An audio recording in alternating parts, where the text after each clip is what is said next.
rock steady. It's festival 5 this the year. You hear the children sing boom boom, ba ba boom boom, boom boom festival boom boom, ba ba boom boom.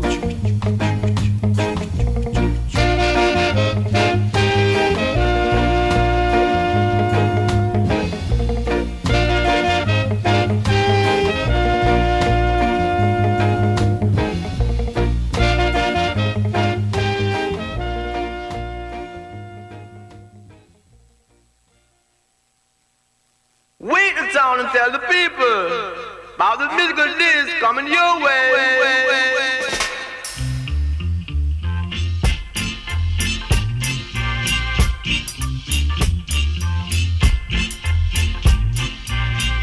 Now wait the town and tell the people I've got a musical disc and I can't afford to believe.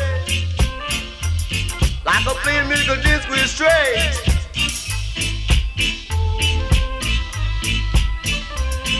It's cropping, so drop it like an Alabama Robbie.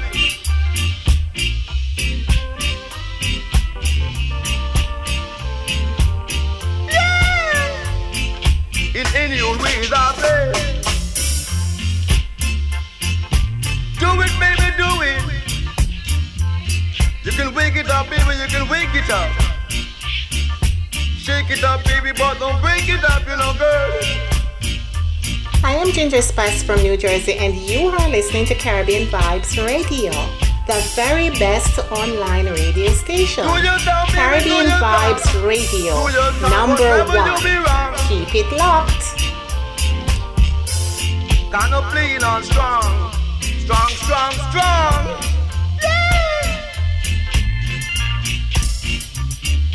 Stupid, stupid, stupid, stupid, stupid, I love you so.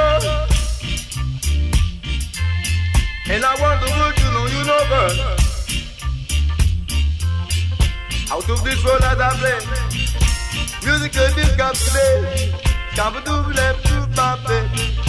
Skibba-yoop to pop up. Scabba-dooba left to pop it. Skibba-yoop to pop it. Scabba-dooba left to pop it. Shake, baby, shake like a leaf on the tree. Shake what the mama gave you.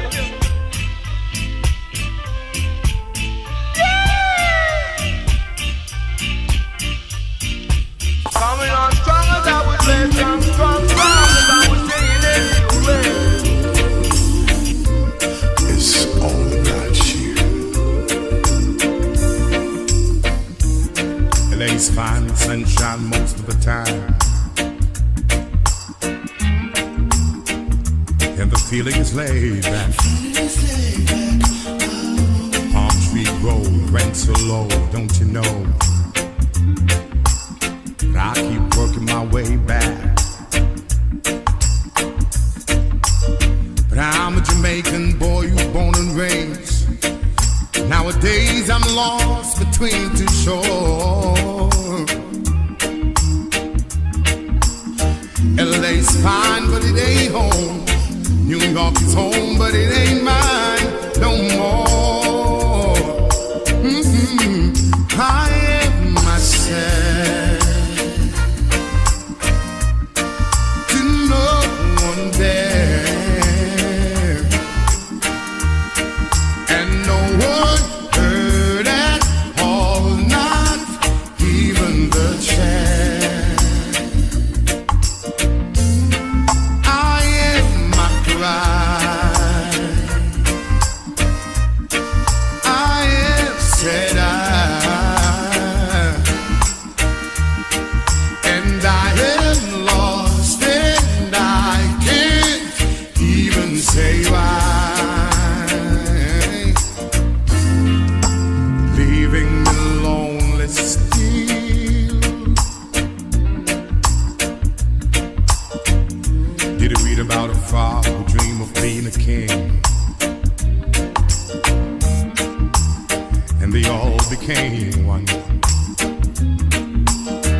always the same one. But I've got this emptiness deep inside, and it won't let me go.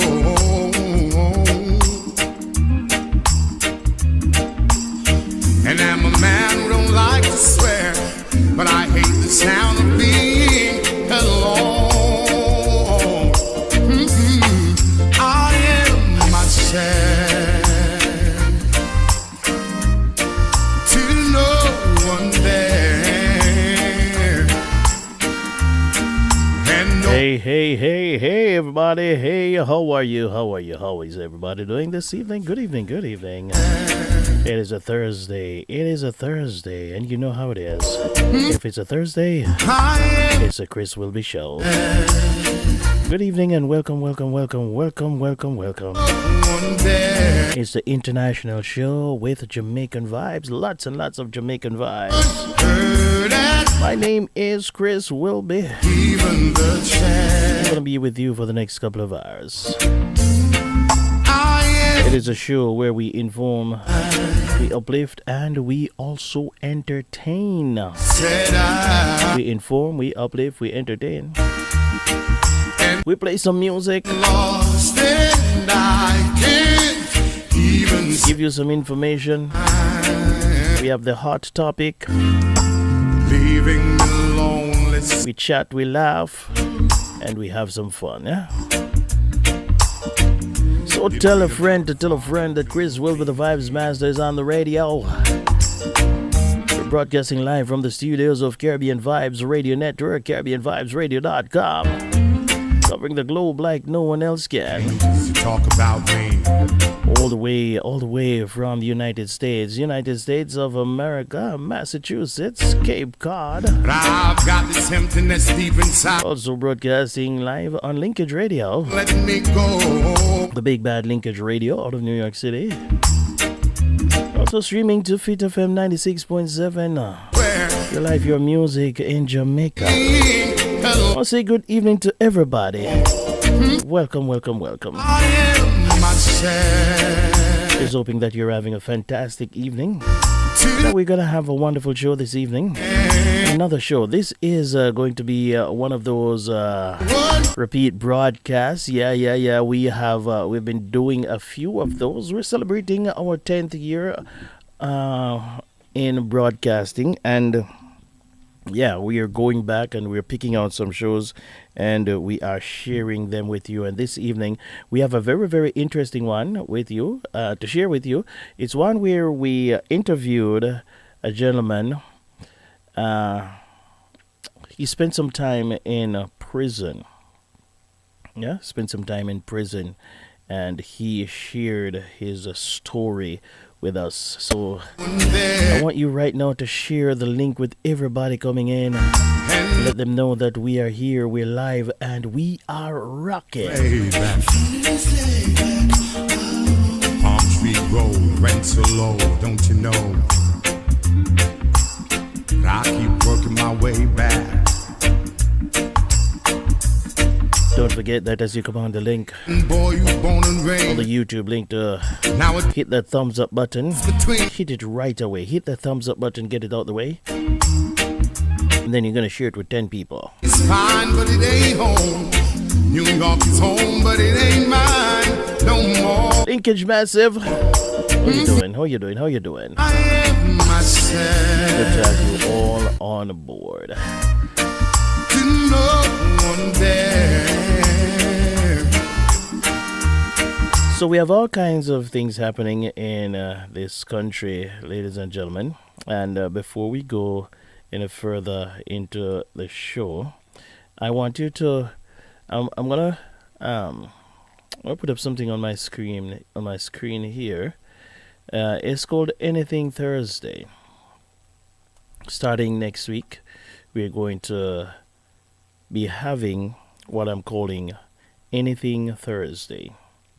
This will be every second Thursday right here on Caribbean Vibes Radio Network and Linkage Radio, and every third Thursday on Fit FM 96.7.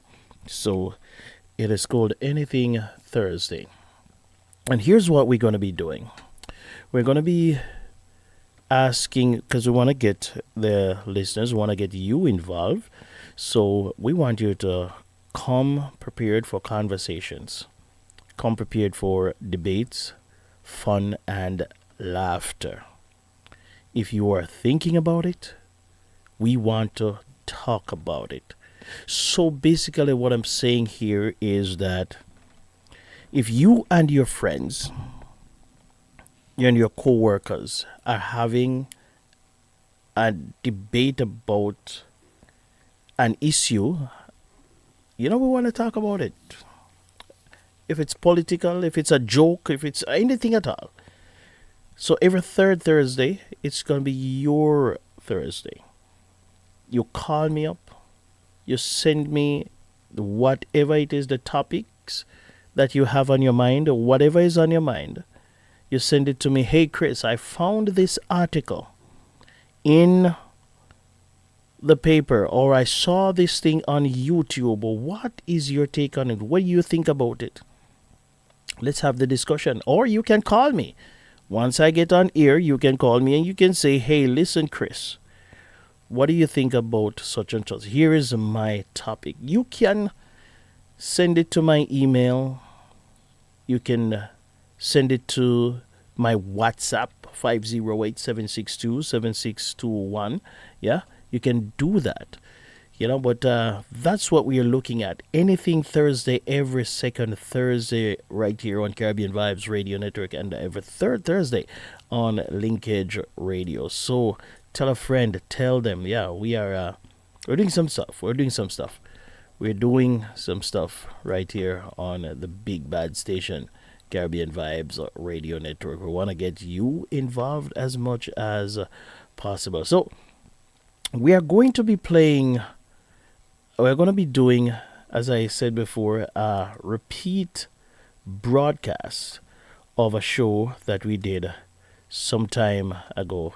So right about now, ladies and gentlemen, sit back, relax, and I do hope that you will enjoy the program. Tell somebody that Chris Whilby is on the radio.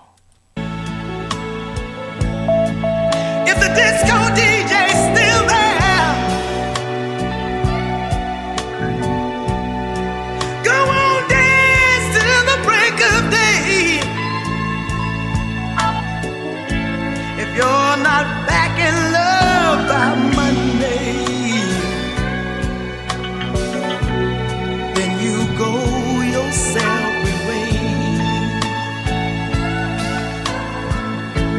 If you're not back in love by Monday, you can't say you didn't try. But before you bury your love, just make sure you let it die. Oh no, go on, sleep a few more nights together. Say the things that you used to say. Not weird, not music, not Mr. Sweet. Play one more,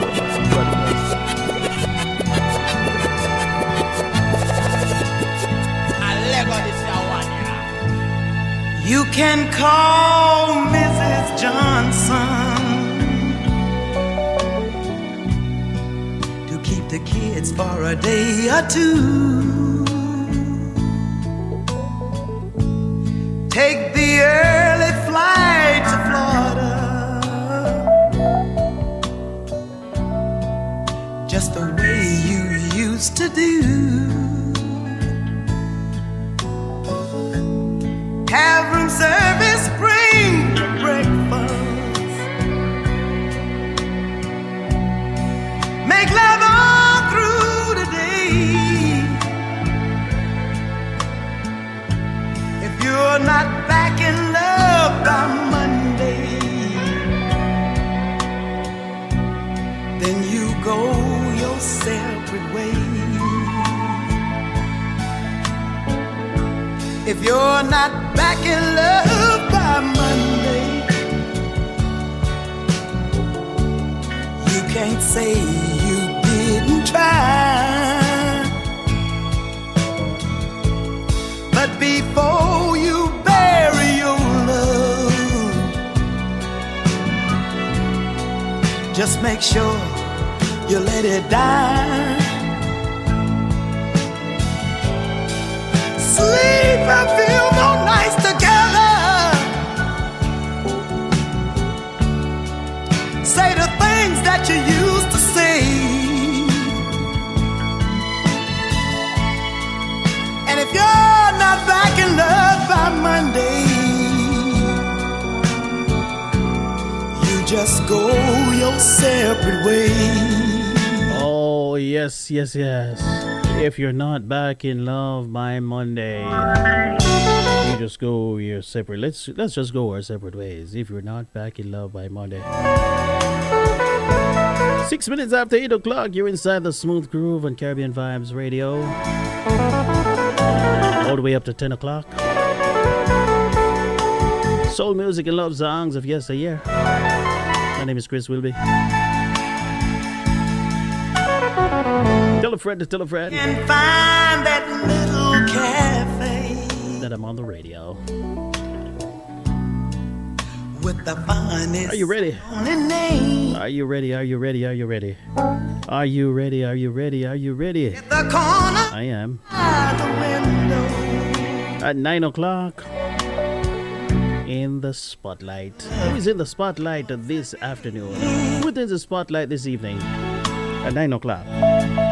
If the disco DJ's still there, go on, dance till the break of day. If you're not back in love by Monday, then you go your separate way. If you're not back in love by Monday, you can't say. I tell you, it's gonna be fun this evening. But before you bury. What are you drinking right now? What are you drinking? You gotta go get your. It's that kind of, we've been cruising all evening, eh? We've been cruising. Go on, sleep a few more nights together. Say the things that you used to say. If you're not back in love by Monday. We've been cruising all evening. Can you believe that? We've been cruising from 6 o'clock. And we are going until 10 o'clock. Thank you, Lady D. Denise Gomez. Linkage Radio, my brothers and sisters over there at Linkage Radio. Right now, we're done with Inside the Zone. And right now, we are smooth sailing. We're sailing smoothly, of course, all the way up to 10 o'clock. Mr. Cornell Bunting comes your way at 9 o'clock.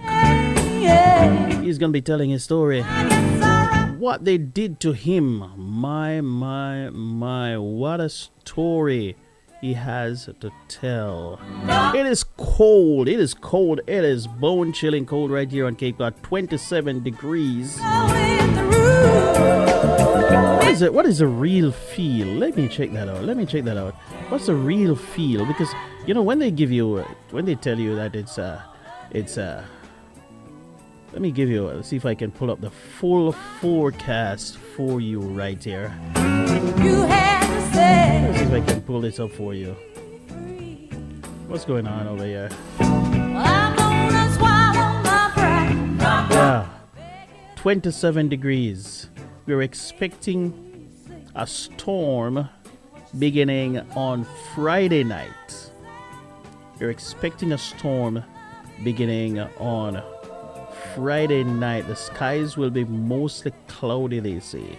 The low will be 25 degrees. Temperatures below freezing. So even though it is 27 degrees, they say it feels like 16 degrees outside.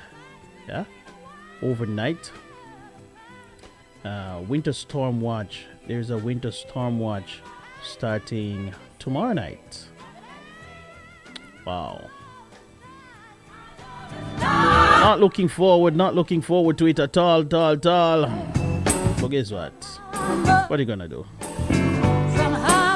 What are we gonna do? So welcome everybody. Welcome. My name is Chris Whilby, and this is the Smooth Groove.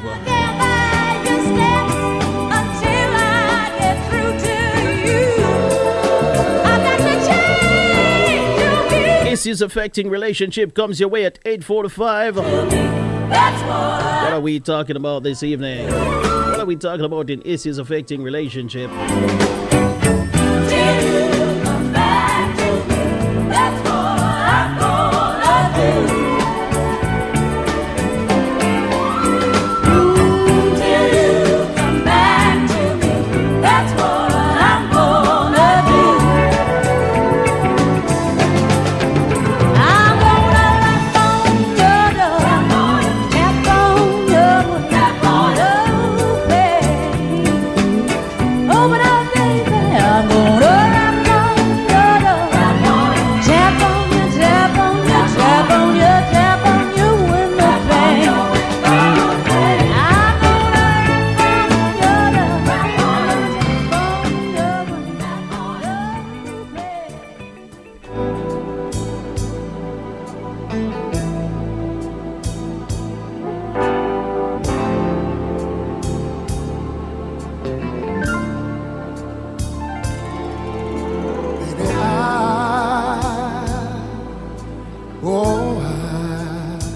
Ginger Spice from New Jersey, and you are listening to Caribbean Vibes Radio, the very best online radio station. Caribbean Vibes Radio, #1. Keep it locked. Facing the world without your love. See, the truth has come to light. You're the reason nothing's right. We're gonna again tonight. Oh, just because of some silly fight. So yes, ladies and gentlemen, yeah, we are doing a replay. We're doing a replay of one of our shows, a show that we did. This show was done on, was broadcast on January 27th rather, in 2022. So this program that you are listening into right now was broadcast on January 27th, 2022. So we're taking another walk down memory lane. You know, interestingly, I'm listening in to the program here, and I am hearing that at that time we were preparing for a storm. Listen to this. Seriously, I am not even kidding. I did this program on January 22nd, 2022. We were preparing for a storm, as you heard. Now I'm repeating it. And guess what? You're not going to believe this. You are not going to believe what I'm hearing that is going to happen this weekend. Can you believe it?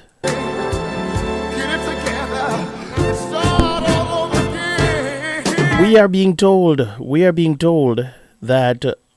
we are going to have a storm this weekend.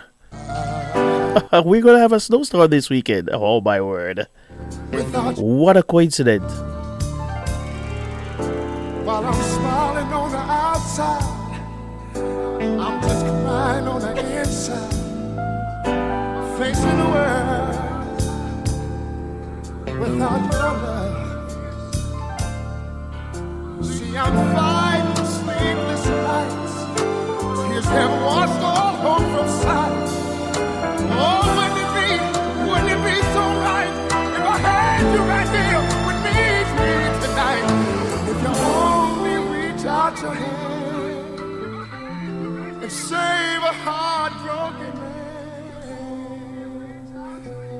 I can't live.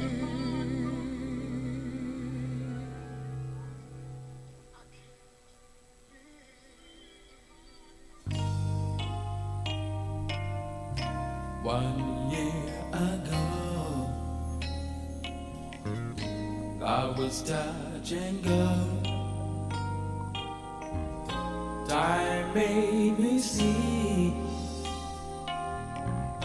solved the mystery, taught me that love and time will change your mind and make it right.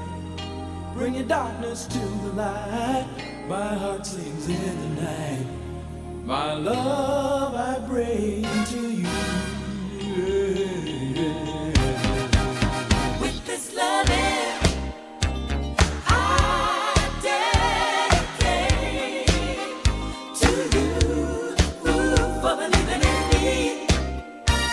I will make you mine, side by side. For love we waited, side by side. Let me give a big shout out to those of you who are tuning in right now on the YouTube channel. Good evening to you. I'll say good evening to you, Sister Patricia. Hey, Sister Pat, what's happening, my friend? Good to see you. Always first out the blocks, yeah? Sister Camille, how are you doing, Sister Camille? Sister Yvette, how are you?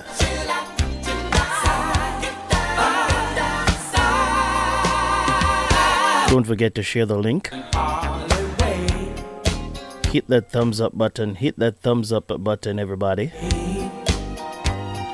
We're over 2,000 subscribers right now, you know.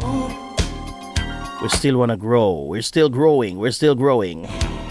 It took me a long Help us grow. Help us grow. be it clear that love will last for many years. Dreams We're on our way to 10,000. We're on our way to 10,000. with this loving.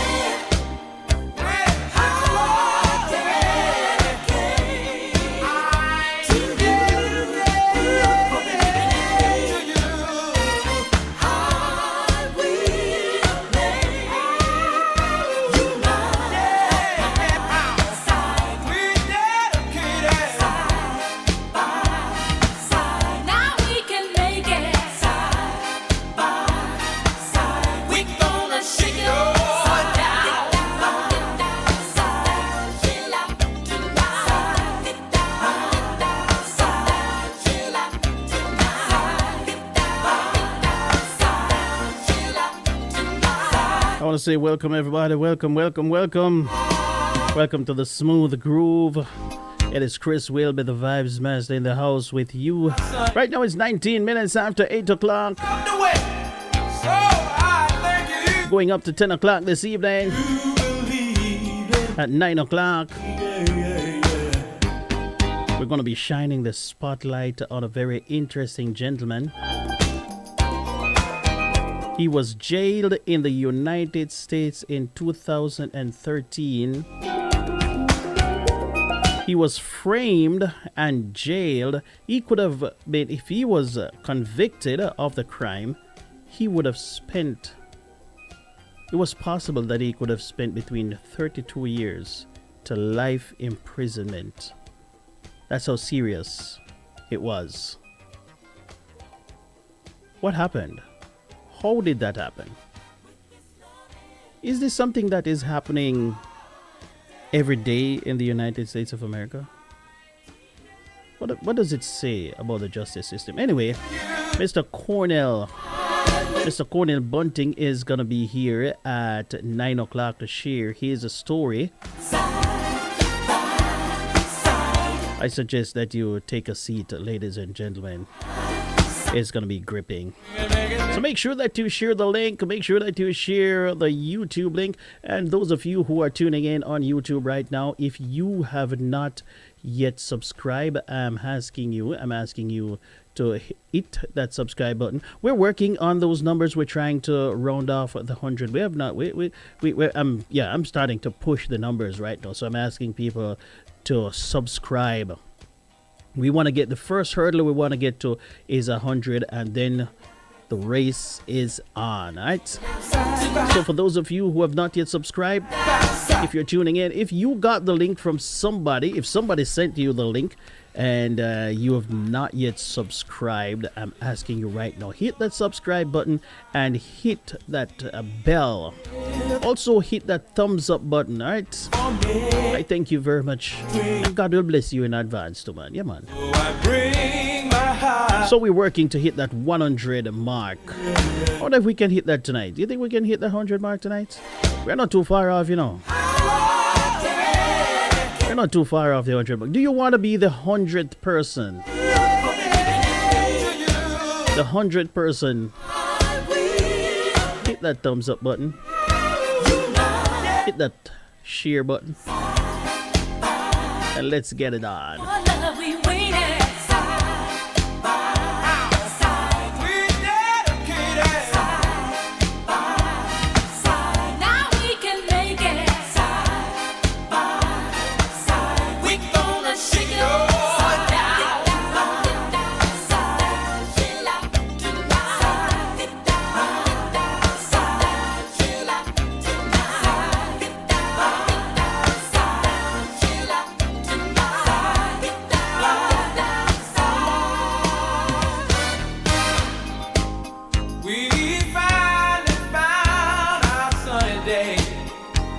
Yeah, January 27th, 2022, and we were struggling to get to 100 subscribers. Yeah, fast forward to 2025. Now just a little. We're just over 2,000. 22 minutes after 8. You're inside the Smooth Groove.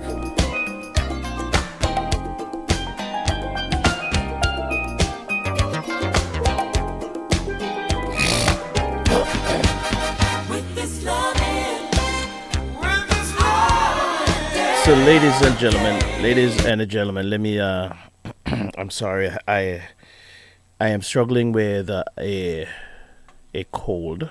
I'm trying to get over that. I thought I'd gotten over it, but I reached a point. So forgive me if you hear me cough a little bit here and there throughout the program. All right. So right now, as I said before, we're doing a replay of a program that was done in 2020. January 27, 2022, and I hope that you're enjoying it. We're going to have an interview in this program.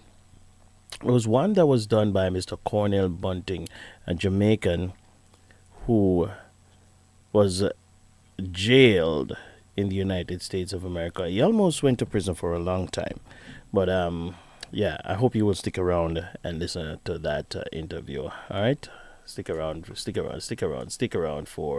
that as we continue a walk back down memory lane. Article says, I've been a fly on the wall when white people didn't know of color was looking or listening. Let me read that again. I've been a fly on the wall when white people didn't know anyone of color was looking or listening in. Wow.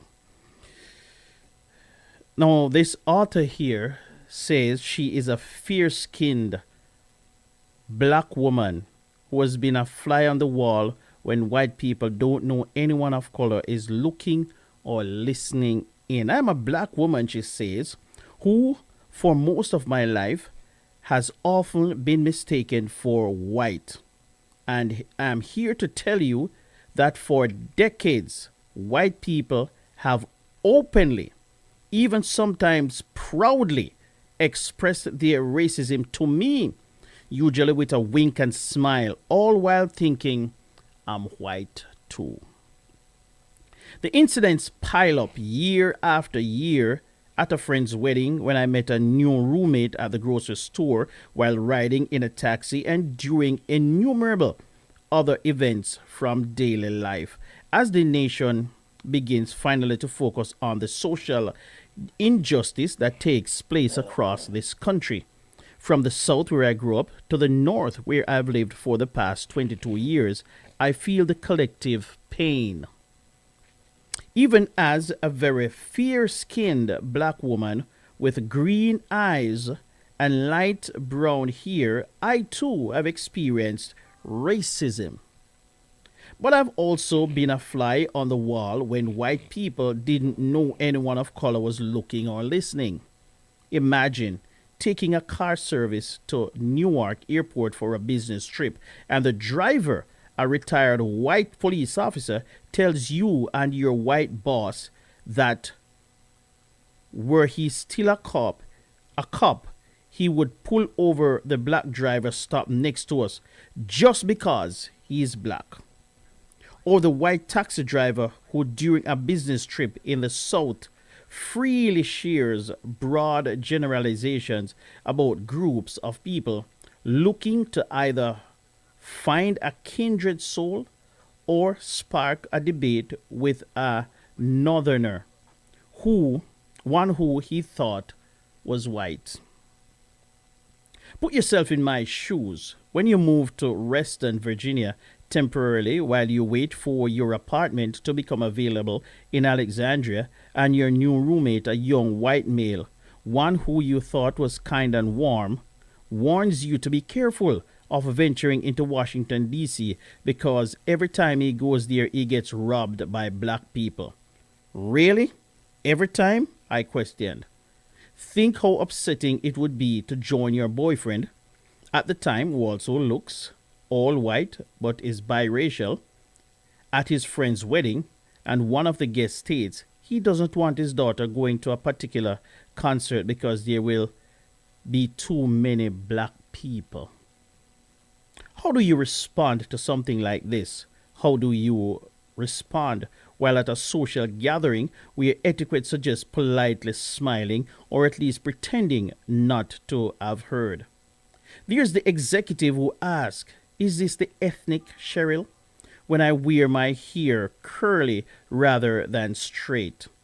What about the random stranger in the grocery store who can't understand the texture of my son's hair and repeatedly asks questions about my background while putting her hands all over my son's head? Imagine the district retail manager who balks at hiring a black model for a fashion show I'm in charge of planning, despite the store having a diverse customer base. She is just not right for this crowd, if you know what I mean. I knew, but she didn't know that maybe I'm not right for her crowd either. Then there are many women who, once they realize I'm black, want me to help them, quote unquote, understand black people, because they really haven't had any exposure, as if we are some type of rare species and I'm their spokesmodel.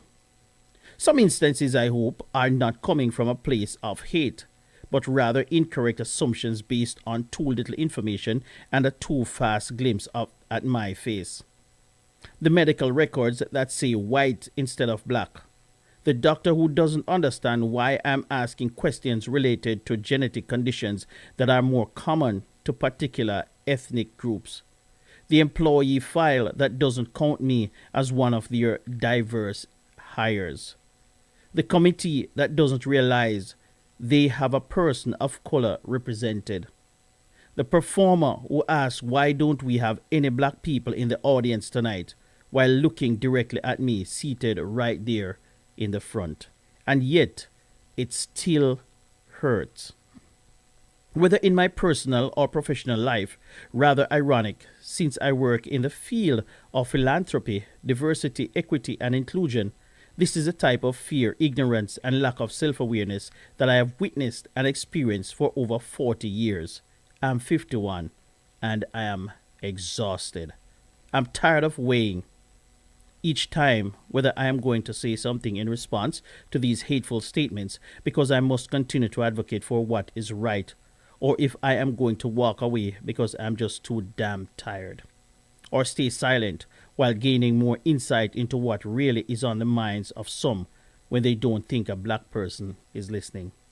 But I do really need any more insight.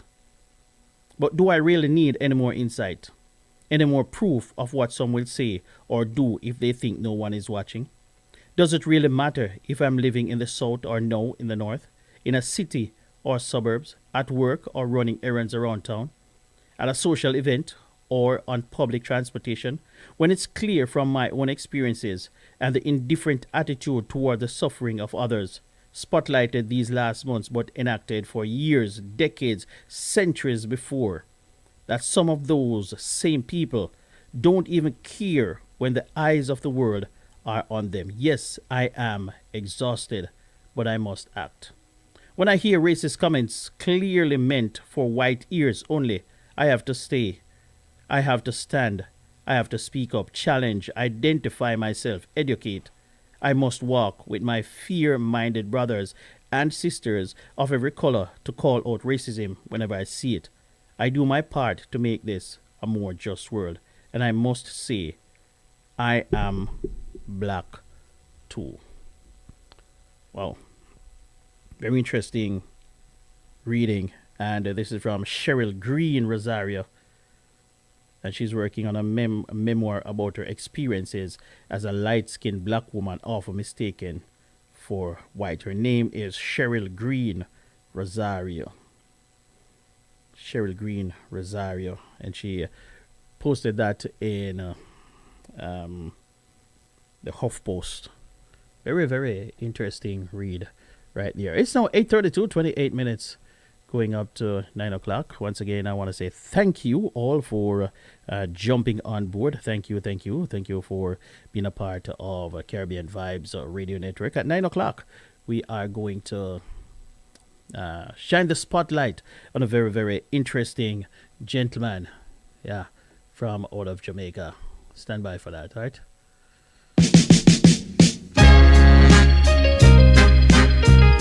It is a smooth groove, love songs, and smooth music, soul music of yesteryear. L.A.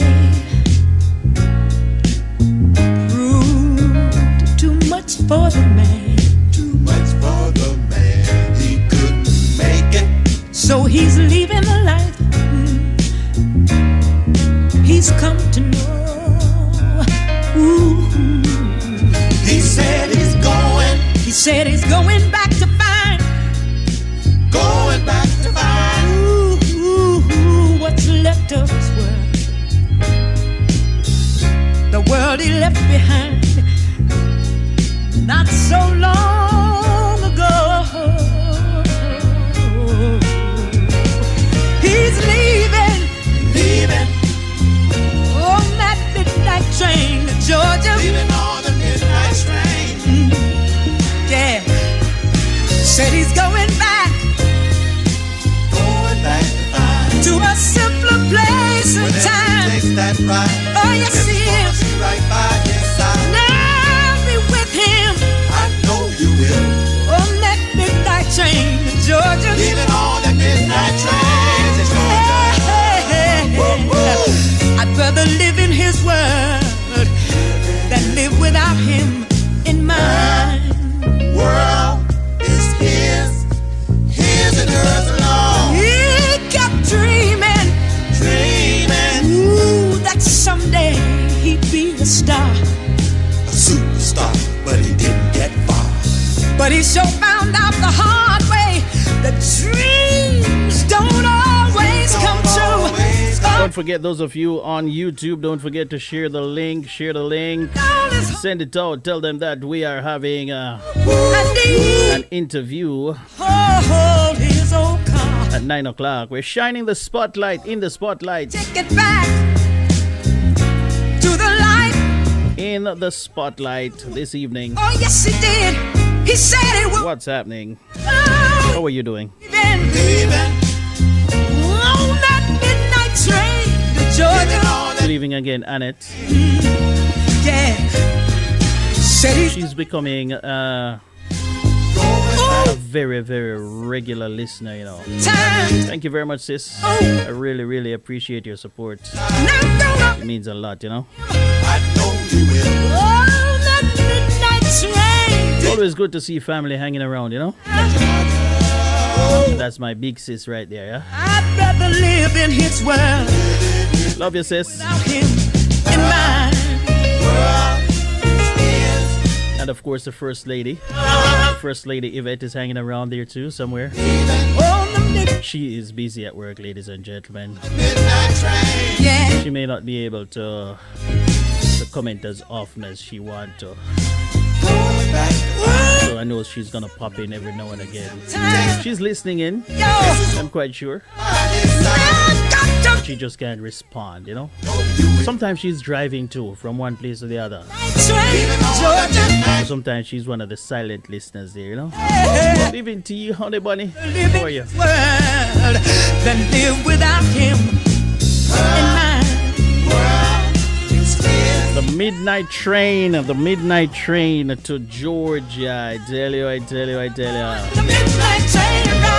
I hear that Georgia is feeling the snow, the cold weather over there too, you know. Florida is feeling it too. This weather here, it's not sparing anybody at all.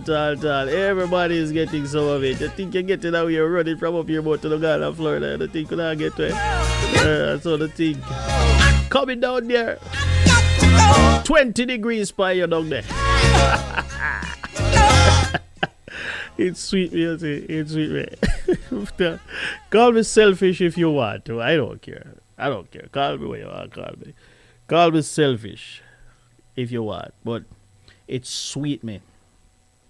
So Florida, I get some cold. Because, you know, every time I just a boast off from people and, you know, when we have to get all snow up here, you see them I put up sunshine on Facebook. You ever see them? Ladies and gentlemen? You ever see them?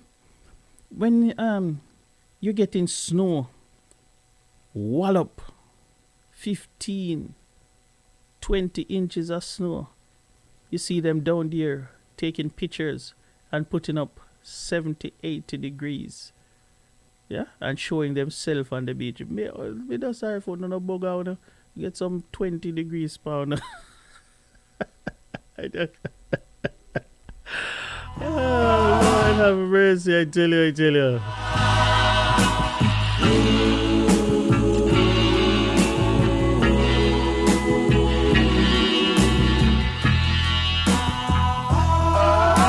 Every year, this time of year, you see these people down in Florida. I say it can't hurt me, you see. Every time you see they put it up, and you see they put the pictures side by side, you know. This is current situation. Yeah? And they're showing themselves on the beach, or they're showing their local temperature. 80 degrees. Yeah? 80 degrees. And we are over here suffering. Blisters from cleaning snow and your toe hurt you because you listen, man. You think me sorry for that? Me not sorry for that. Me glad so that I get little cold. Tell a few jokes, but it still doesn't ease my pain. I know I can't hide from a memory, though day after day I've tried. I keep saying she'll be back, but today again I've lied. Oh, I see her face everywhere I go, on the street and even at the picture show. Have you seen her? Tell me, have you seen her? Oh, I hear her voice as the cold winds blow in the sweet music on my radio. Have you seen her? Tell me, have you seen her? Why, oh, why did you have to leave and go away?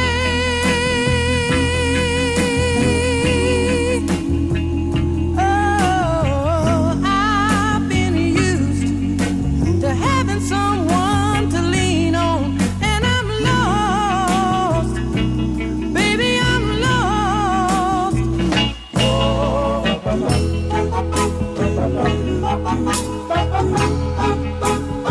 Have you seen her? Tell me, have you seen her? Oh,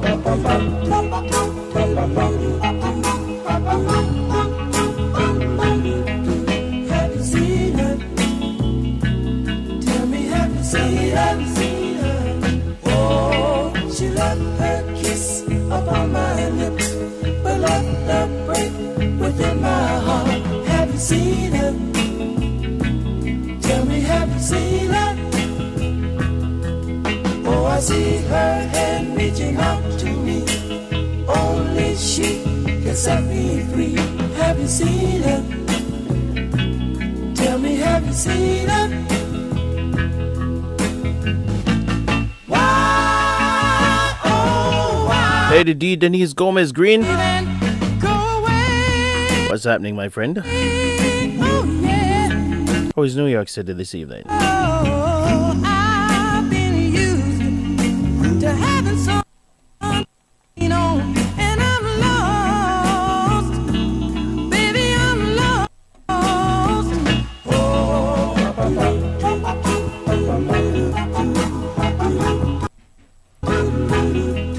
have you seen her? Tell me, have you seen her? Oh, As another day comes to an end, I'm looking for a letter or something, anything that you would send. With all the people I know, I'm still a lonely man. You know, it's funny.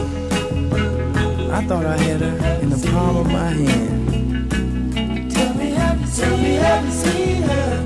Oh, yeah. Have you seen her? Tell me, have you seen her? Have you seen her?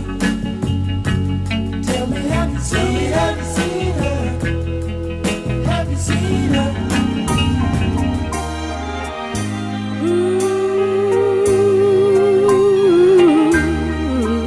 I am Ginger Spice from New Jersey, and you are listening to Caribbean Vibes Radio, the very best online radio station.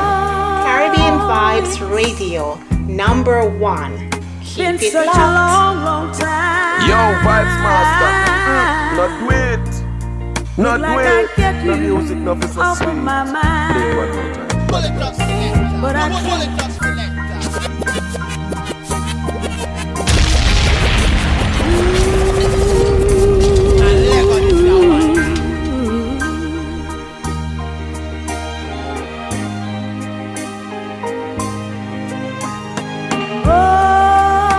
Oh, it's been such a long time. Look like I get you off of my mind, but I can't. Just the thought of you turns my whole world misty blue. Oh, honey, just the mention of your name turns the flicker to a flame. Listen to me, good baby. I think of the things we. What was happening to that camera guy? What was happening to the cameraman in that video there? World turns misty blue. I think the camera guy was was a little bit off, you know. What was happening in that video there? I should forget you. Heaven knows I've tried.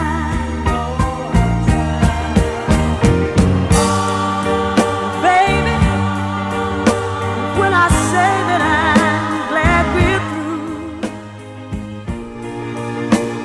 through, deep in my heart I know I've lied. I've lied. It is now time for Issues Affecting Relationships. IAR. IAR is aired on Caribbean Vibes Radio Network every Thursday at 8:45 p.m. The views expressed are not necessarily those of the management and staff of the station. The information presented in this segment are for educational and entertainment purposes. Now here's your host, Chris Whilby.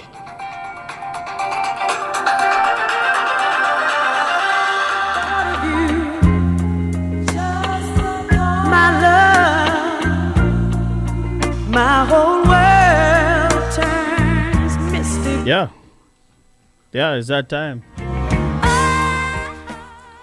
It is that time for issues. On issues affecting relationship, we share all kinds of stories, right? We share the good, you know. We tell you how to, what some things that you can do to enhance your relationship. We tell you about stuff that other people are doing. You know, we share from the weird to the ridiculous to the good, the bad, the ugly, whatever it is. Yeah, it has to do with relationship though. So this evening on Issues Affecting Relationship, I share one of those stories, one of those wacky stories.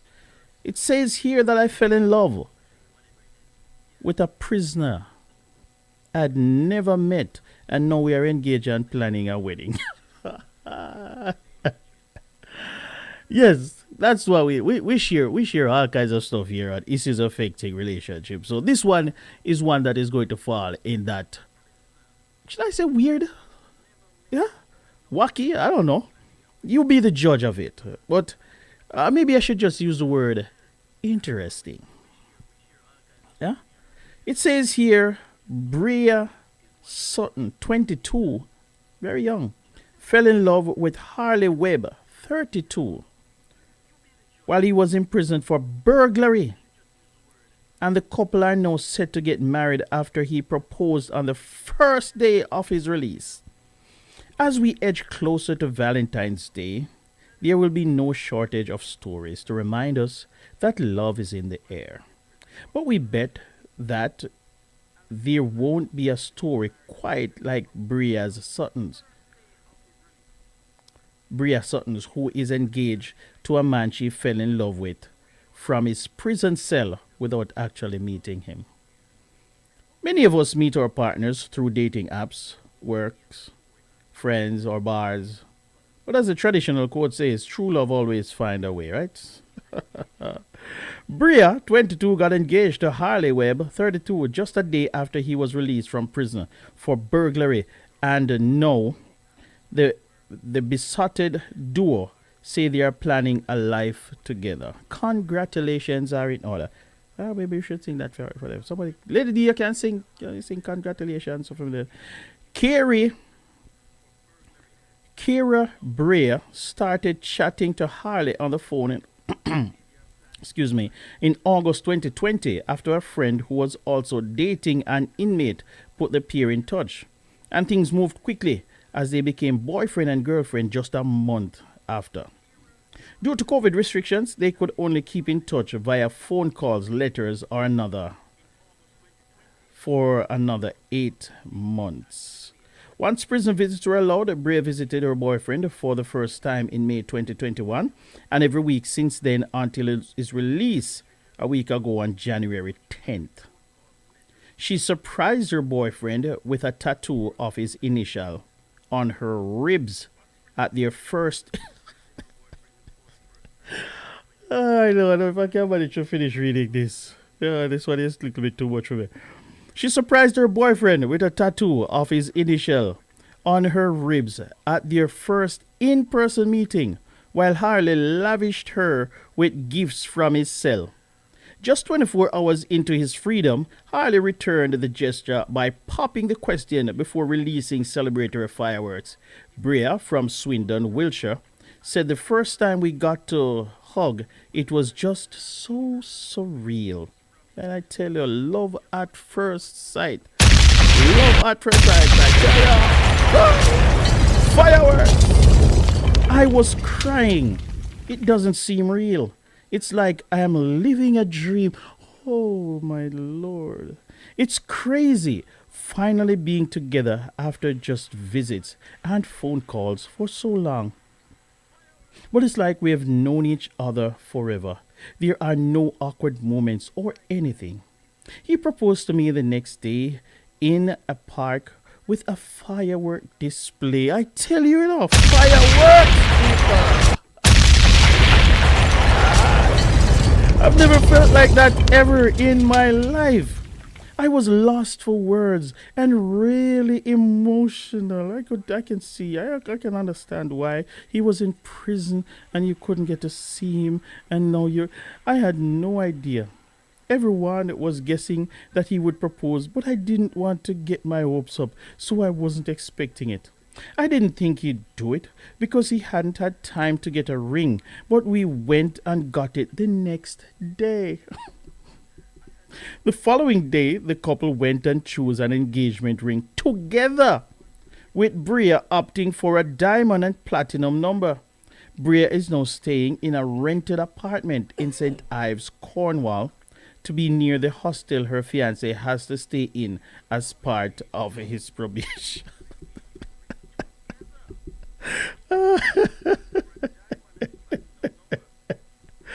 Oh Lord, no, ladies and gentlemen, we can't bother because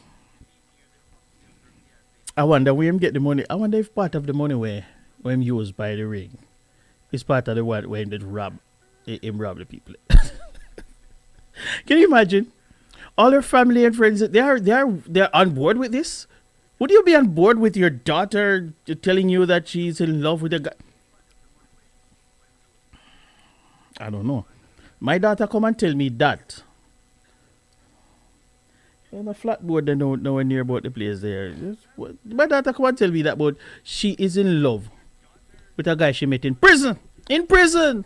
Not in college, not in church, not at the park, not at work. Of all the places to find that one. Oh, God have mercy. It's 8:52, ladies and gentlemen. We're standing by for that interview at the top of the hour. My God. What a story, man. What a story. Huh? Longing to love you just for a night, kissing and hugging and holding you tight. Please let me love you with all my might. The reasons that we're here, the reasons that we feel. Yvette, seriously thinking though, talk truth. Can you imagine Jacint come home and come tell you that she fell in love with a guy.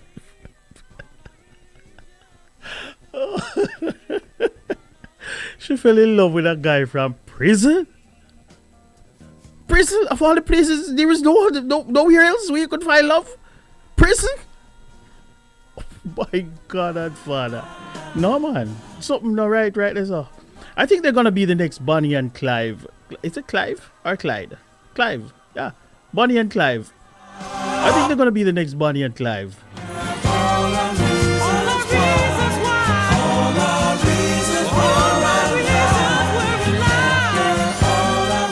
What? Oh. 8:54 and counting. Mr. Sherman, good evening to you, my brother. Good to see you. How are you doing? Good to have you on board.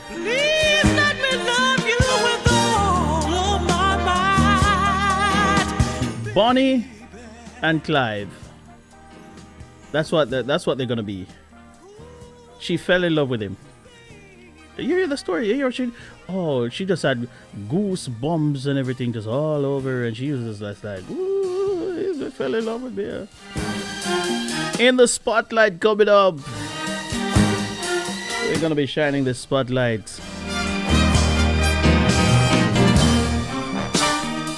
by Mr. Cornell.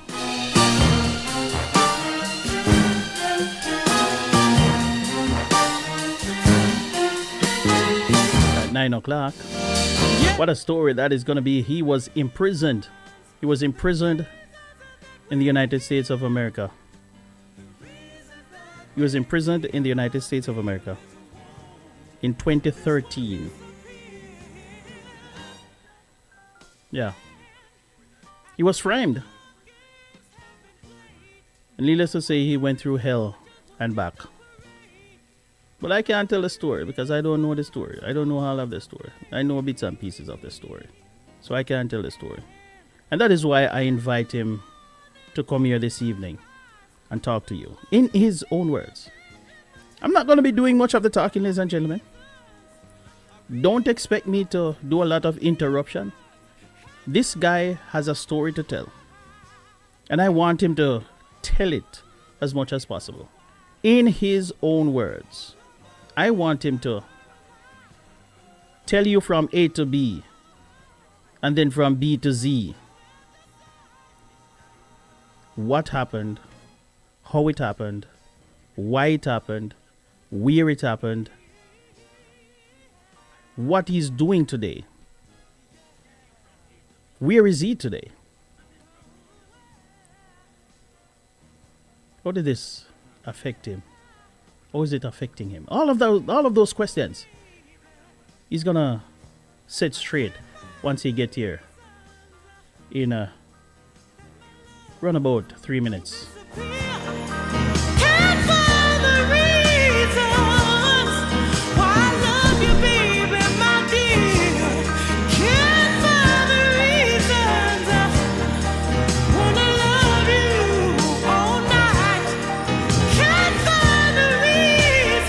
So you say it's not Clive. It's not Clive. It's Clyde. Yeah. Bonnie and Clyde. Oh, Mr. Sherman, tell me the truth. Dark truth. Of all the places.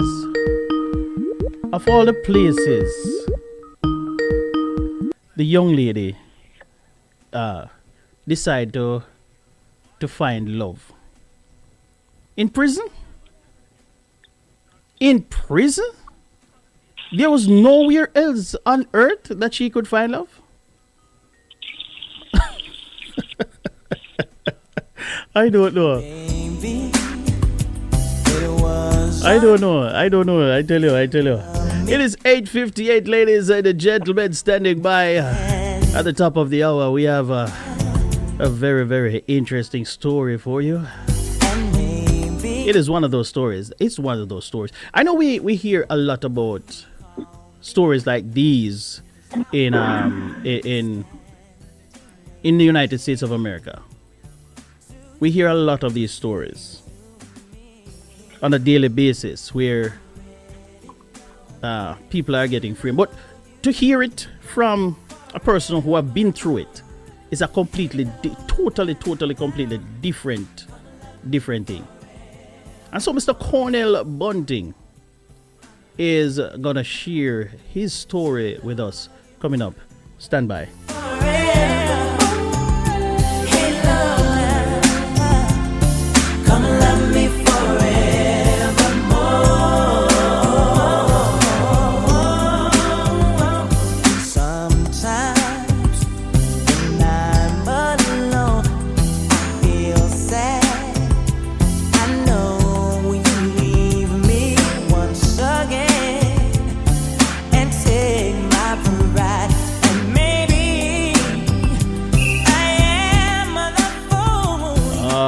I tell you, what an evening it has been, man. For those of you who are listening in on YouTube, those of you tuning in right now on YouTube, this is the time when I want you, if you have not yet shared the link, I'm going to ask you this one time. this last time throughout the program, to just hit that share button. Hit that share button for me. All of you listening in on YouTube right now, hit that share button. Share it with a friend. That's all you can do. You can't force them to come and listen. But you can just share it. So just share it for me, and let's get the show on the road. We have online, ladies and gentlemen, Mr. Cornell Bunting from out of Jamaica, and he is in the spotlight this evening. We're going to shine the spotlight on him. Good evening to you, Mr. Bunting. How are you? I'm doing great, sir. Good afternoon to you. Yes, man. Blessings and honor. Blessings and honor, Papa. What's going on? How you do? Wow, we're there, man. We're good. Good, man. We're there, and, Yeah. full of life, excited, yeah? Yeah? Excited? Yes, man. Hold on. You say you're excited. After me just I tell the people them say, you spent 10 months in prison for a crime that you did not commit. And the first thing you tell me is that you excited. Yes, man. Hold on. Me not get this. Anyway, you are in Jamaica now, right? No. I'm back in America. Back in America. Oh, you are back in America. Okay. All right. So, Mr. Bunting, it is good to have you on Caribbean Vibes Radio Network. I appreciate you coming on to share your story with us. And I am not going to get in your way this evening, right? I want you to, first of all, I want you to introduce yourself to my audience. I want you to say hi to the audience and introduce yourself. And we're just going to get right into the story of what happened. How did you get arrested? What were you arrested for? The floor is yours, sir. Talk.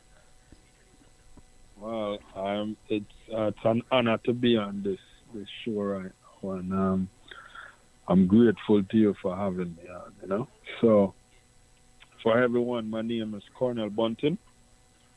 I'm a published author, motivational speaker with a few other titles, but we'll let those two main ones kind of take the main stage. Born in Jamaica and, learning the arts in Jamaica. Getting that opportunity to come to America and having that big dream, to be in America and to become a citizen and, open up your own business. All those things was my dream. And I remember back in 2003, I made a bold statement. So I would become a citizen. I would open my own company. I would go to college and get my degree. And I was told that very moment that will never happen. Mm-hmm. And for me, that was the push. Because all I wanted to do was prove that fellow wrong. And because he was here prior to me coming here, 16 years, and just been struggling. So for him, he had a valid reason. And so for me, fast forward 11 years later, I became a citizen here. And, 2 years after that, I got my degree in information technology. And that same year, because I had made so much money with the job I had in hospitality, I was able to use some of that money to open a security company. Mm-hmm. And from that, with the drive that I carry and the passion for what I do, and I believe in something and I believe in myself, I push myself and I try to be eventually the best in that field. Yes. And so with that push, it put me in front of some pretty good clients that I would actually take over those contracts. And with that, I think I was creating enemies for myself when it comes to my competitors. And so, just moving along and feeling good about what was going on, getting all these different contracts and, next thing you know, one day,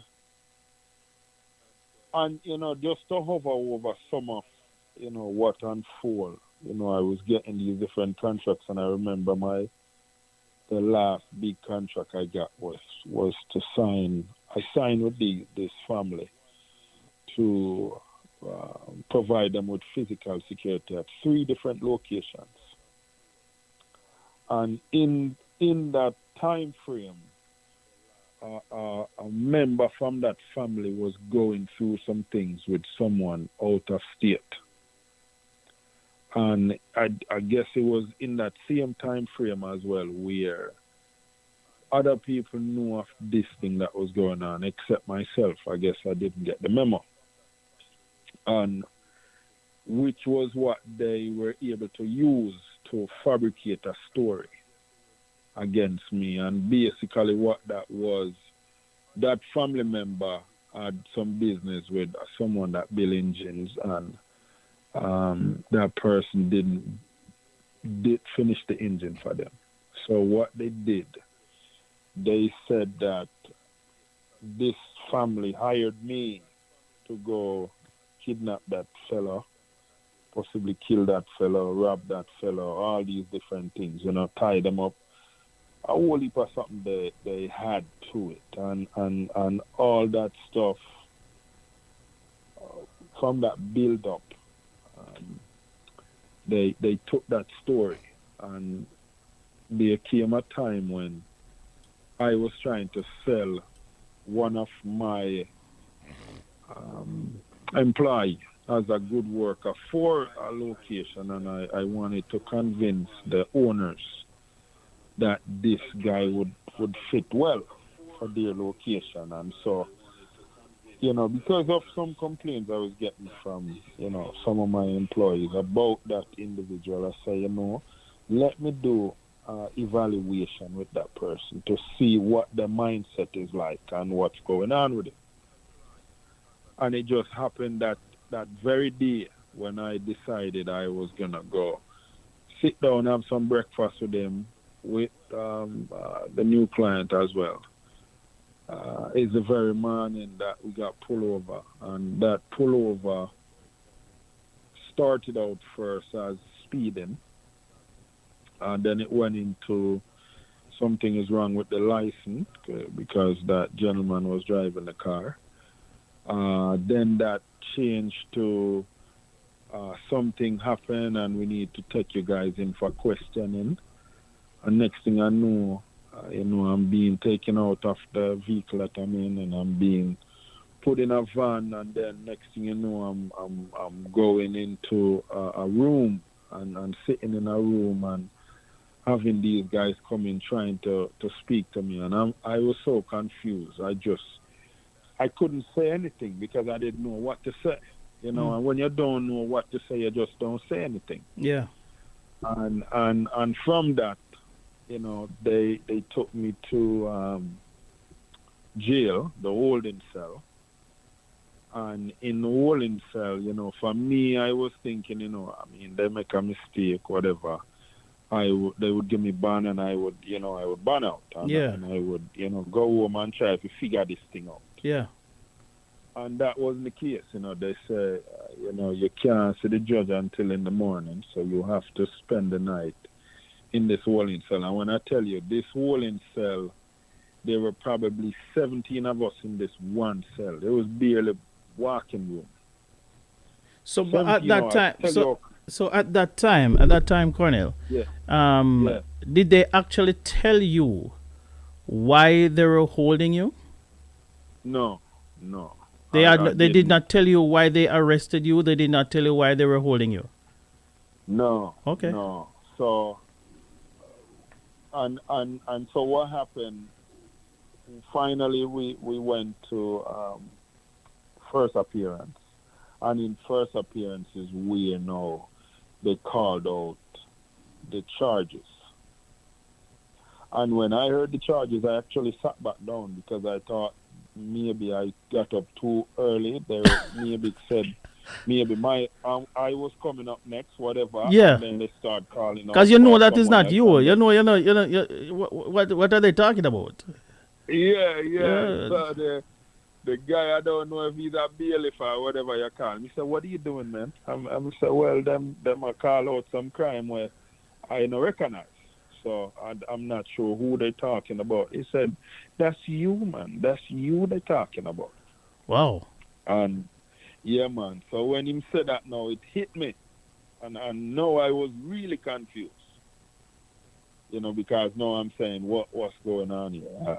This doesn't make any sense. Mm-hmm.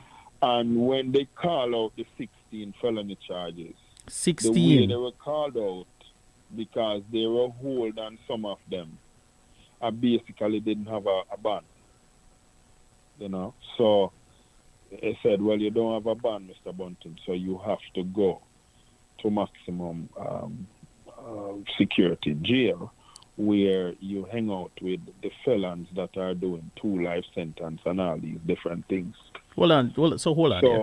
What was going through your mind at that particular moment when you heard all these charges and you now realize that you are actually the person who these charges are related to? What was going through your mind? How you felt about that?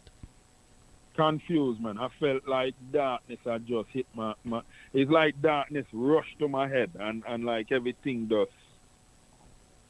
nothing was making sense. And I was like, I was furious. I needed answer, but I don't know who to ask to give me the answer, because these guys were just telling me what's going to happen and where I was going. So it was like pointless to even ask them. This doesn't make any. I even said to them that this doesn't make any sense. So for me, it was like a head rush. I had a head rush, man. It was crazy. Mm-hmm. Crazy head rush. And so, because of how the media had it, and the media was running it. So everyone that's in jail, all they watch is the news. Yes. So any cell you're going into, everyone in there already know what you're accused of.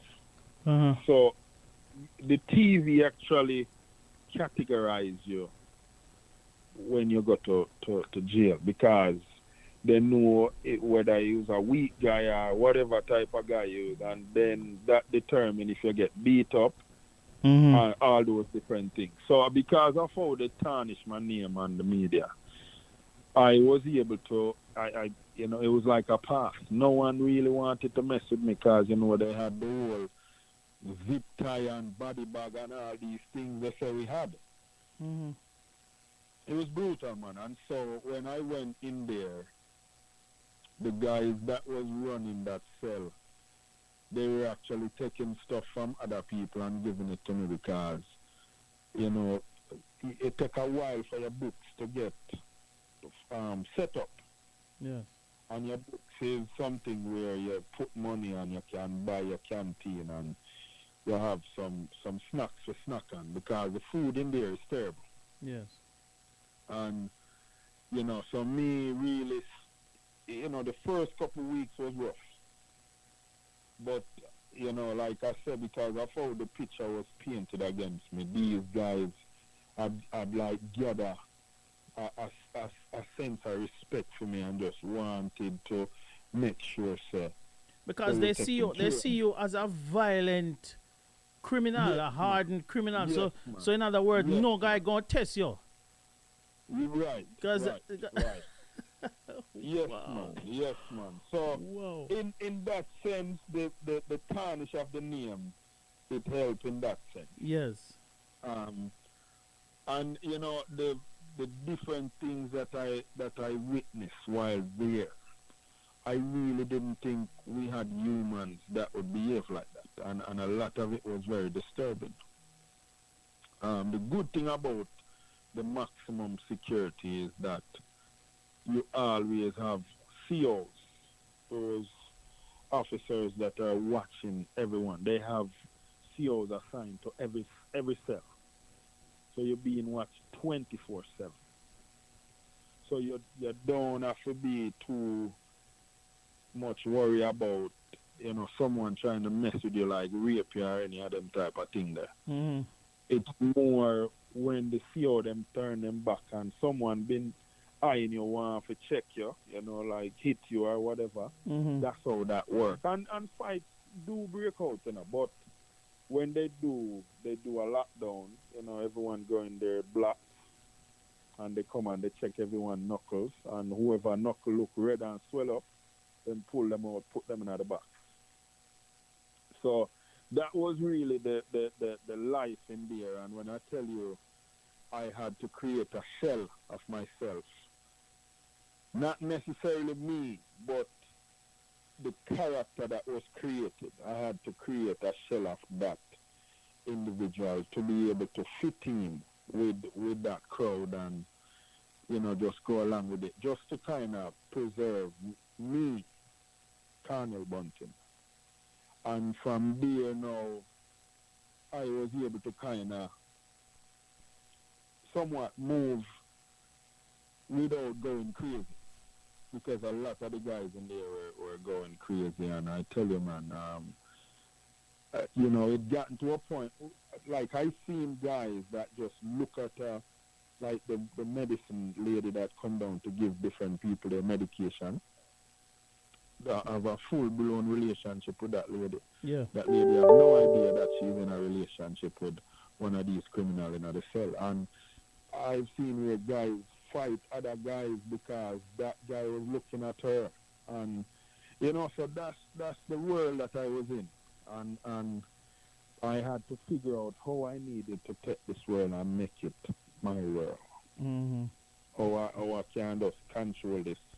All right, Cornell, stand by for 1 second for me. We need to take one small break here. This story here is getting more and more interesting, and I need to adjust your microphone a little bit. Your voice is very very deep.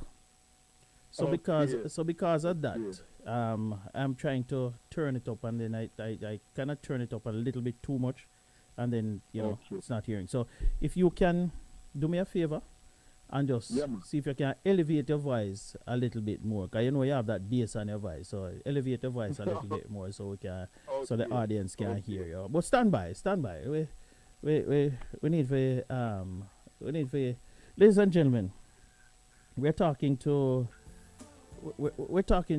Cornell Bunting, and he has a story. He was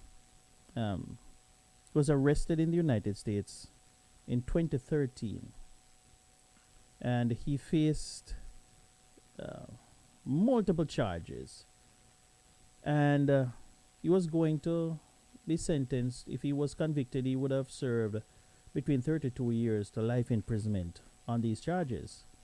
And these were trumped up charges. So he's here and he is telling us his story. Stand by. We will come right back with you to finish that. Stand by there for me, Cornell. I know my part, 'cause I stand beside you through the years. You'll only cry those happy tears, and though I make mistakes, I'll never break your heart. And I swear by the moon and the stars and the skies, I'll be there. I swear, like the shadow at your side.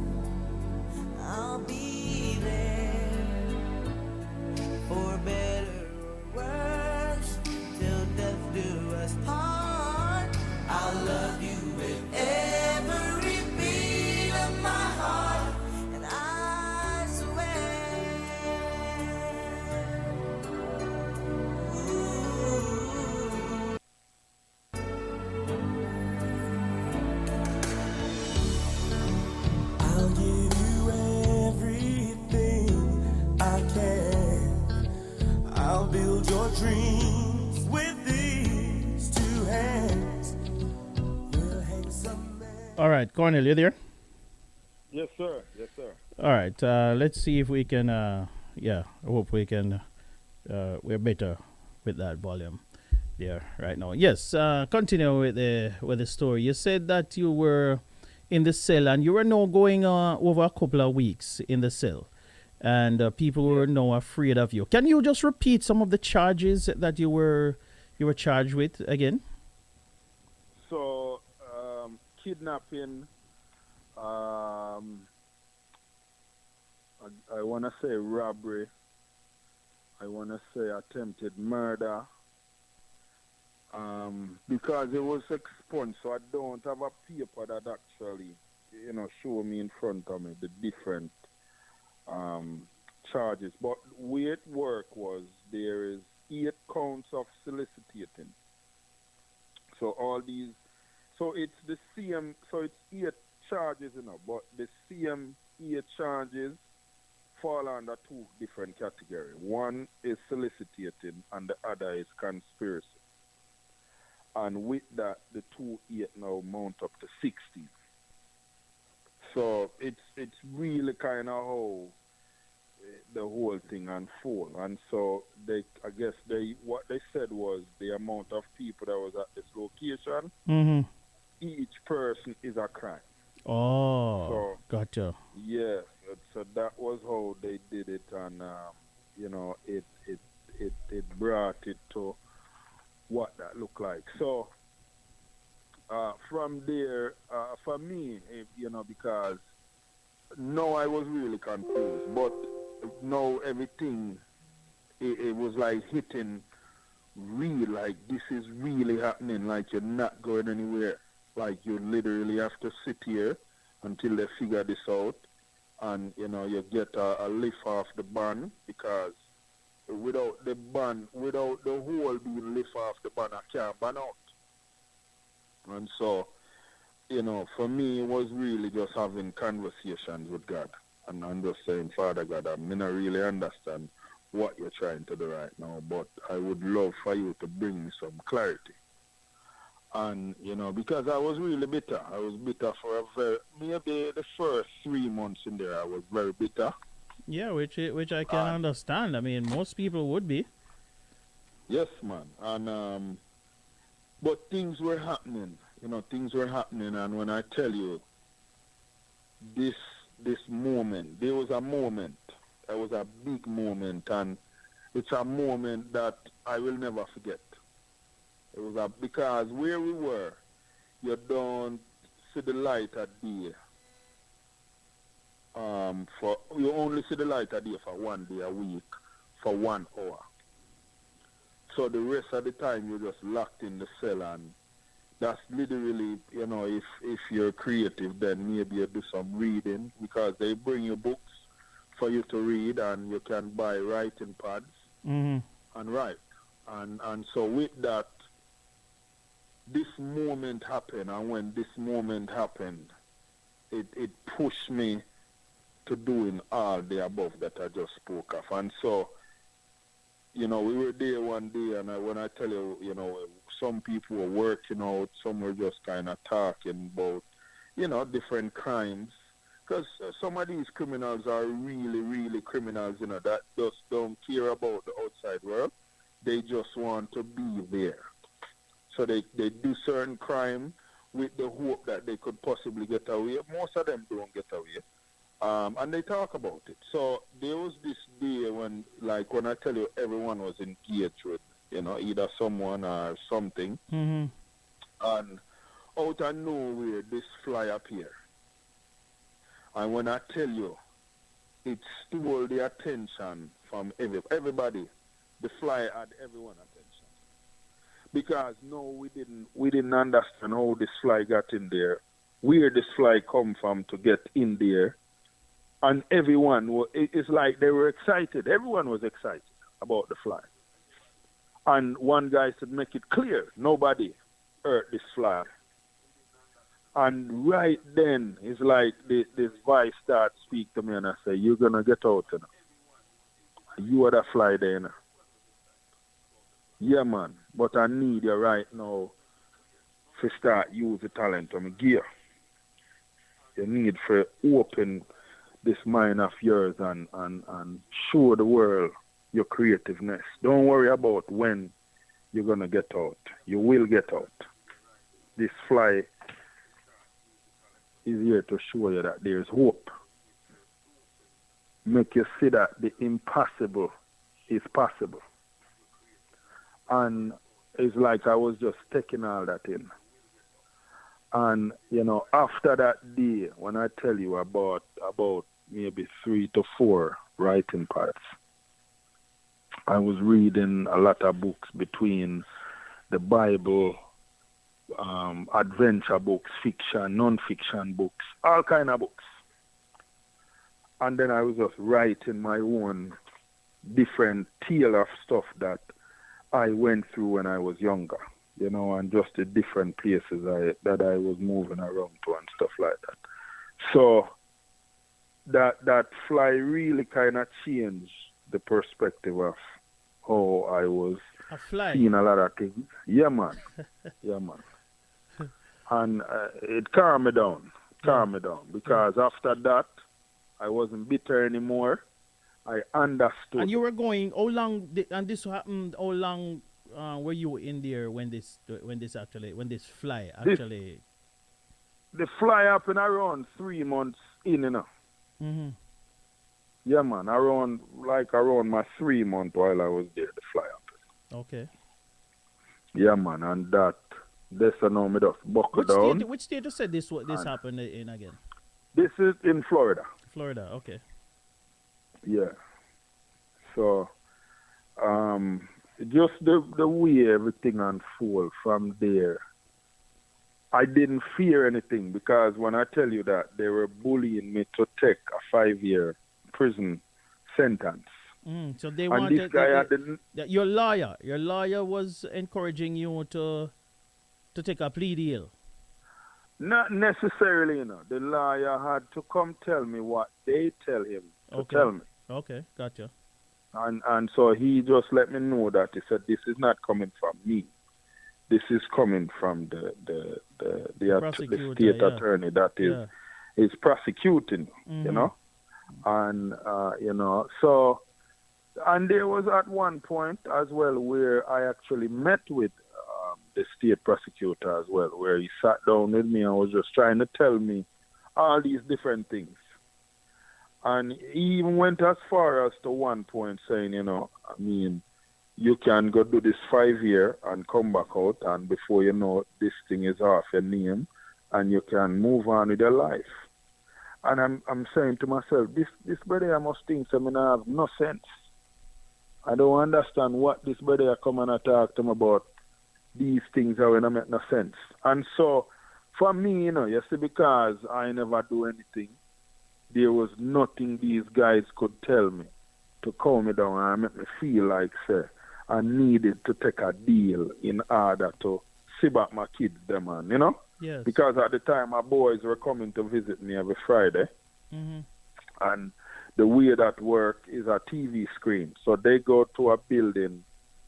So they don't come to the building, you know. They go to another building, and it's like a remote call. A remote calling. So I can see them on the TV screen. And we talk for, I think we have about, if I'm not mistaken, I think it's 30 to 45 minutes, somewhere around there. But really and truly, that's literally the only people that came to see me, was my kids. Everyone just kind of, everyone just scatter away. Everyone gets scared. Everyone was just. So you think they were thinking that you were guilty? Is it yes, man. We asked man. A lot of people, man. Even the girl I talked to at the time. She really thought that, you know, the news, you know, was saying something accurate. You know, there was a lot of people. So what does that? How did that make you feel, knowing that the people who you trusted and loved at the time, they literally turned their backs on you and believed the worst of you? when you know that's not true? How did that make you feel? It was disappointing. It was disappointing, and I mean, but it also goes to show, for, how people can be when certain things get a certain way, when a narrative is painted a certain way, and so, luckily for me, my I could call her my best friend at the time. She was the only one that really stuck in there and say, she knew for a fact that what they were throwing against me was fabricated. Mm-hmm. And, she hung in there. And, I even at one point had to give her a power of attorney to be able to make pay some bills for me and stuff like this because, despite you being in jail, things still moving outside. But because I was losing so much money, I had to close the security company. No one wanted to continue running it. And so that in itself had really got challenging. So I had to close that. And, understanding how racial driven it was, because that's what my attorney told me, I had to brace myself and be ready. And, he said, when you get out, we have work to do. You're going to have to write questions down because this guy that accused me of these things was working for me. And so for me, was one of your employees? Yes, man. So, and it worked in a way where a lot of it didn't really make sense, the way they were trying to do it. But they did it that way, and I think why they were doing it like that is because it have worked on so many people. Because a lot of, the biggest thing with the system, they don't want to go to trial. Yes. Because trial is too much. Mm-hmm. It takes too much. And so my case became the oldest case with the judge. And I had 14 pre-conference trials. And every time we go to a pre-conference trial, the state would be like, we're still trying to gather evidence, we're not ready yet. And we have to go back, schedule another one. And if, this thing stretch out for over 3 years in a month. So, the span of how the whole thing. Where were you during all this time? You were actually in prison all of that time? In jail, so maximum security jail. Yes. Is where the guys from prison mm-hmm. that are facing life sentence, 2 life sentence, and all them things there. Mm-hmm. That's where they go. So the maximum security, you wear a wristband. It's where the most dangerous criminals are. And that's where you were. Yeah, man. And so everyone is. Go ahead. You were there for how long? 10 months. Okay. Yeah. So when I went to the trial now, if I had lose trial, then I would be facing 32 years to life in prison. So the pre-conference trial was what was trying to determine what that was going to look like.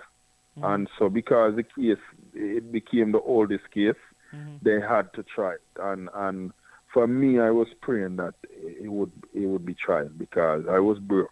I didn't have no money left. Money run out. Mm-hmm. So Mr. Father God, boy, anytime because I have no money left. And I know that the kid's mom at the time had put me on child support. So while I was there like that, I had that child support thing mounting up on me. Mm-hmm. Yes, man. So they do so many things that doesn't make sense, but they do it anyway because it's the system. So when I finally got out now, and my attorney said, listen, you need to take this all the way serious because not only you're paying me $45,000, but you're paying me $250 an hour every time we go court. Every time we go court, I want to make sure say him are the first one them call to do my thing, so I'm not go over the hour. and for the most part, it worked. For the most part, it worked. So, but it was very expensive, and it brought So me a what lot actually of. happened why you were eventually released? So while I was released, I had time on my hands, so I kept writing. I didn't think about that even affecting me. I just kept writing. I was just writing different stories and just saving them on my laptop, and just hoping that God timing would work for me, and I understand what is going on, and just know say I was gonna get through it. So, and I was still making sure now those times that I didn't really put in with my boys, where I needed to spend quality time with them and stuff. I was doing that now, and a lot of things was put in perspective that I needed to. Yeah, but the question is what happened? Why how did they eventually find out that you did not do these things? So when we went to trial now, so finally we went to trial, because the case became the oldest case. The first 2 days the state was looking good because the state got to present their case, and they had a lot of cops that was, trying to create something. And the third day was the guy that accused me. That was his day to testify. And when I tell you, him crumble bad. And what my attorney did, he asked him, the sixth question he asked him was actually the first question, but how him do it, him kind of twist it up. Twist up the question upon him, and the way the question was twist on him now, the way he had to answer it, he had to answer it in a way that justify why, he did that. And so with that now, he just start, naming out things, between me not, put him in a certain location that he wanted to be at, and me being black and me being young, and all these different things just start come out of him. So he actually confessed. Understand? Yes, man. Him mouth just get loose on him. Him couldn't hold him out. Him mouth just get loose. Yeah, they sound like something we would have watched on Law and Order. Yeah, like at the end of it, the person just let loose. I mean, this doesn't sound like reality, man. Yeah, and the thing was, he is like almost like he didn't even realize he was telling on himself until my attorney said, "How much did that pay you?" And it's like it come out, and as soon as it came out, it's like him do and catch it back. And like him I said, "Wait, what just happened?" And everybody mouth drop. So this guy was a black, white, Hispanic. A white man, white guy. Oh. Yeah, man, a white guy, man. So because nothing came of it with him, I mean, he walked free, and after doing all that damage, he walked free, and I look right in his face, and I tell him, I say, "Listen, man, I forgive you." Just like that. I said nothing else. I just said, "I forgive you." Yeah. Yeah, man. And I just leave it there, because on the last day, because even after he told on himself and everything, the judge still continue the trial, because he said, we picked jury, so might as well we get the jury what they came to do. And so he left it in the jury hands. And on that day, I had my friend brought my boys, and I took them to a room in this one room outside of the courtroom, and I said, "Listen, boys, I don't know what the end result of today is gonna be, but I want you boys know that I love you, and I will try my very best to be here for you boys, whether it's just on the phone or your boys coming to visit me or whatever that look like. But I now understand the importance of you boys being in my life." Because at and that just helping me understand. at that time, no, you kind of started having doubts whether or not you were gonna go home. Well, yes, man, because the way the whole thing unfolded, I was saying I don't know if they're gonna try to even Mm-hmm. find a way to pin something because Yes, it didn't make yes. sense why we continue the trial, Yeah, you know. yeah, yeah. And so for me, it was like, I'm like, Father God, I don't know what your plan is, but Mm, if your plan for put me in a prison and whatever that look like, I understand. okay. And I just left it there. And when I tell you, these people was probably in the room for nearly 10, 15 minutes. Mm, But that 10, 15 minutes felt like they were in there for 3, 4 hours. wow. I can imagine. It was a very, yes, man, it was Yeah, a very long yes. feeling, man. Yes. And when they came out and they say, the jury came to a verdict, and they just start call off the charges there, man. Everything was not guilty. It's like, man, it's like, when you're in a plane and the pilot drop the plane, Mm-hmm.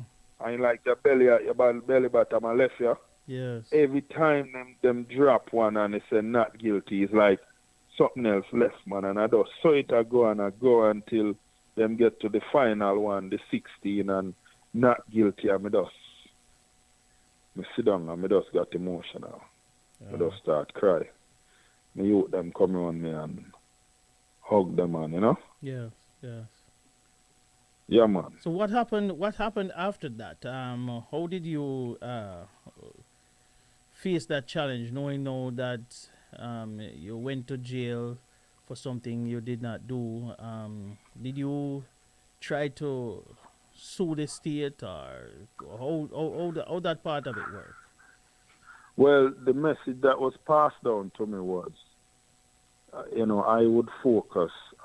If I was your client, I would focus on trying to get moving with my life, with his life, and don't put yourself in a situation where the cops gonna pull you over a lot and try to get you aggravated to where they can arrest you. So it was like a light little bit of a threat was sent to me, like, if you know a good fear, don't go after the fear, because we're going to have the cops to harass you. So what I did,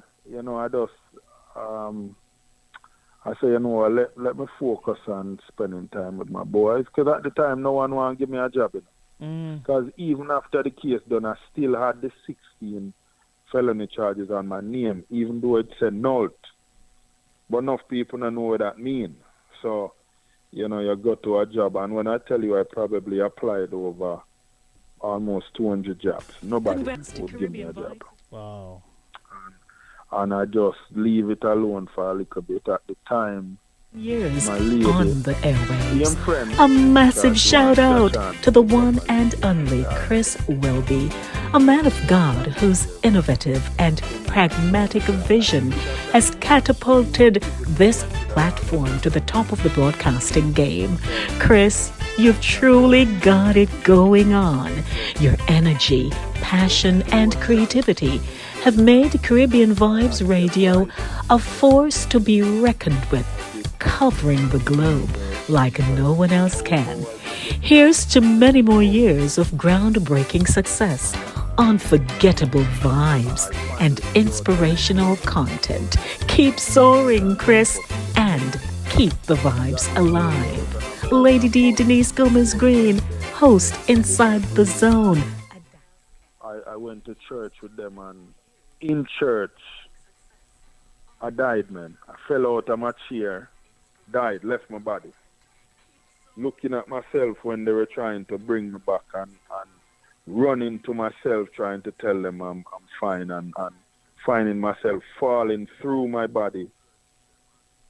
And I'm trying to grab myself, and none of that happened. I find myself in a room having a conversation with a distorted face, man. And, from there, things was kind of, it was like there were some things that I didn't fully pay attention to.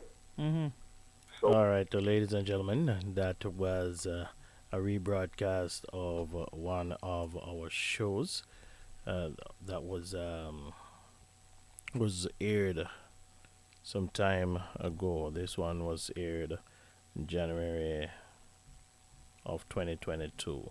Thank you, thank you, thank you, thank you for sticking around, and thank you for watching. We are up on the clock, and we are about to get out of here. Thank you, everybody.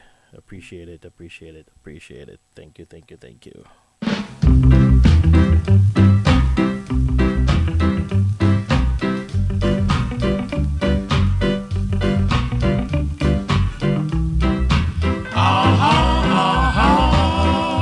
What can I do?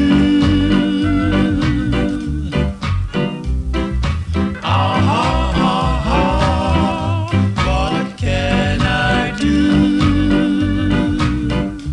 Imagine how many pride you've broke. Imagine how many hearts you stole.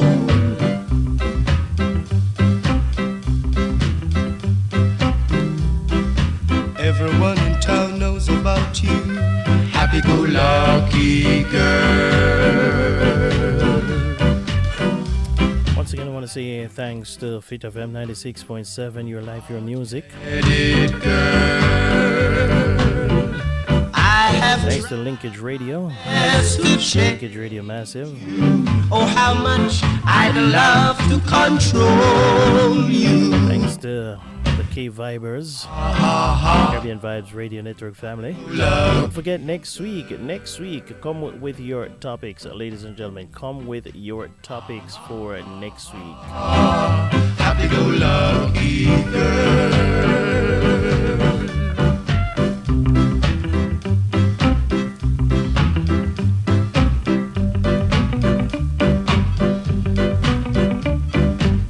Anything Thursday. Anything Thursday. Anything Thursday. That's what we're doing for next week. So you have a topic, and it is on your mind, something is bothering you. You want to talk about it, make sure you come with it and you call me up. Yeah, man, you call me up. Everyone Say, Chris, yeah, we have this topic here, we want to talk about it. What do you think about it? Something that's in the news and you want to discuss it? isn't too good. Starting next week, next Thursday. I have tried Every second and third Thursday. you. Oh, how Make sure that you check it out. love to control you. In the meantime, in between time, have yourselves a very, very great evening, the rest of it. And I will catch you on Sunday. Happy-go-lucky girl.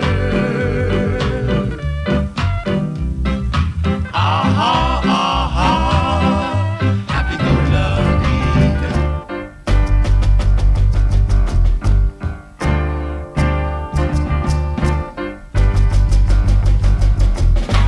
This is where I take my leave of you for another Thursday. This has been the Chris Whilby Show, the international show with Jamaican vibes.